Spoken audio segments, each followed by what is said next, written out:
Hey guys, Dave here. The bike is back and running and we actually have a working brake. We weren't riding there for a sec for two reasons. One, it was incredibly hot, and two, this brake was not working correctly. So I had a lever that it wasn't working right at all. It would go all the way in and it was leaking in a couple places. So it was a pretty big issue, so I had to fix it. So I ended up replacing it with this SRAM or SRAM level brake lever. Works great. This other one, this Reason Motor one, is proprietary on both sides, and they're different on both sides, which is really strange. So these little bibs that are on them are proprietary, so I couldn't swap them out when I went to the bike shop. So I'm running that. So that's new, and just this works pretty well. At first I wasn't very happy with the braking action, but I had to sand down the inside of that. You can see that right there. I had to sand it down a little bit so it wouldn't hit my grip.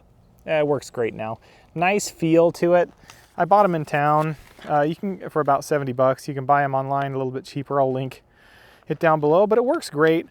There's a lot of reviews on these that say it's a super crappy brake. I mean, it's a single piston, so I mean, temper your expectations. But the thing I think most people don't do is they don't bed in their brakes. So when you first get it, yeah, it's going to be really crappy. So what you got to do is you got to bed them in, and what that is, you know, go find a hill.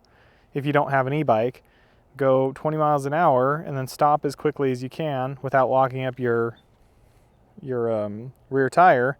And depending how heavy you are and how heavy the bike is, it won't take that long to heat up the pad and to heat up your your brake pads and this rotor on the rear or on the front, whichever one you're doing. Just brake with one of them and do that 4 or 5 times to bed in your brakes. Once you do that, it works great. Haven't had an issue with it. So really like those. I didn't get an e-bike version of it, so it doesn't have a cutoff. So if I hold this, my rear brake, it doesn't engage the rear motor. That's really all I wanted to mention here. Just got that new lever. So when you buy the kit, it does come with new brakes and new rotors. They're nice for the cutoff, but you can get cutoff brakes anywhere.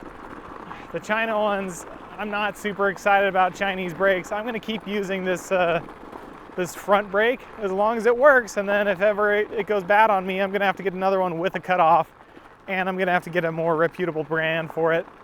That's about it. All right, thanks for watching. I'll see you in the next one.